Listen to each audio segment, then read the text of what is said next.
Carlo Ancelotti Brazil জাতীয় ফুটবলের দায়িত্ব নিয়ে এর মধ্যেই দলকে নিয়ে গেছেন বিশ্বকাপের মূল মঞ্চে। তবে এবার চ্যালেঞ্জটা আরও বড় এই কোচের জন্য। তাই তো ব্রাজিলিয়ান ফরওয়ার্ড ভিনিসিয়াস জুনিয়রকে কেন্দ্র করে সাজাচ্ছেন নতুন কৌশল। রিয়াল মাদ্রিদে কার্লো আনচেলোত্তির অধীনে ভিনিসিয়াস জুনিয়রের উত্থান সবার জানা। এই দুইয়ে মিলে স্প্যানিশ জায়ান্টরা জিতেছে বহু শিরোপা। তবে কার্লোর এবারের চ্যালেঞ্জটা ভিন্ন। ধুঁকতে থাকা ব্রাজিলের দায়িত্ব নিয়ে বদলে দিতে শুরু করেছে সেলেসাউদের। এর মধ্যেই নিশ্চিত করেছে বিশ্বকাপে খেলা। তবে এবার আনচেলোত্তির চোখ যে বড় কিছুর দিকে তা অনুমেয়। এর মধ্যে এই মাস্টারমাইন্ড ঠিক করেছেন ভিনিকে নিয়ে সাজাবেন তার রণকৌশল। ভিনিসিয়াস সাধারণত ক্লাব ও দেশের হয়ে লেফট উইংয়ে খেলেন। রিয়াল মাদ্রিদের কোচ হিসেবেও আনচেলোত্তি মাঝে মাঝে ভিনিকে সেন্ট্রাল স্ট্রাইকার হিসেবে আক্রমণ ভাগে খেলিয়েছেন।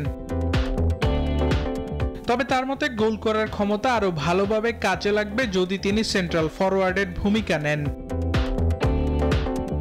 ভিনিসিয়াস বিষয়টি বুঝেছে এবং এই পজিশনে খেলতে তার ভালো লাগে। আমরা এমন এক খেলোয়াড়কে পাচ্ছি যিনি উইংয়ে যেমন বিপজ্জনক, তেমনি জায়গা পেলে কেন্দ্র থেকেও ভয়ঙ্কর হতে পারেন। 25 বছর বয়সী ব্রাজিলিয়ান ফরওয়ার্ড 2019 সালের সেপ্টেম্বর থেকে জাতীয় দলের হয়ে খেলছেন। এখন পর্যন্ত 43 ম্যাচে 8 গোল তার নামের পাশে। চলতি মৌসুমে রিয়াল মাদ্রিদের হয়ে 16 ম্যাচে 5 গোল ও 3 অ্যাসিস্ট করেছেন তিনি।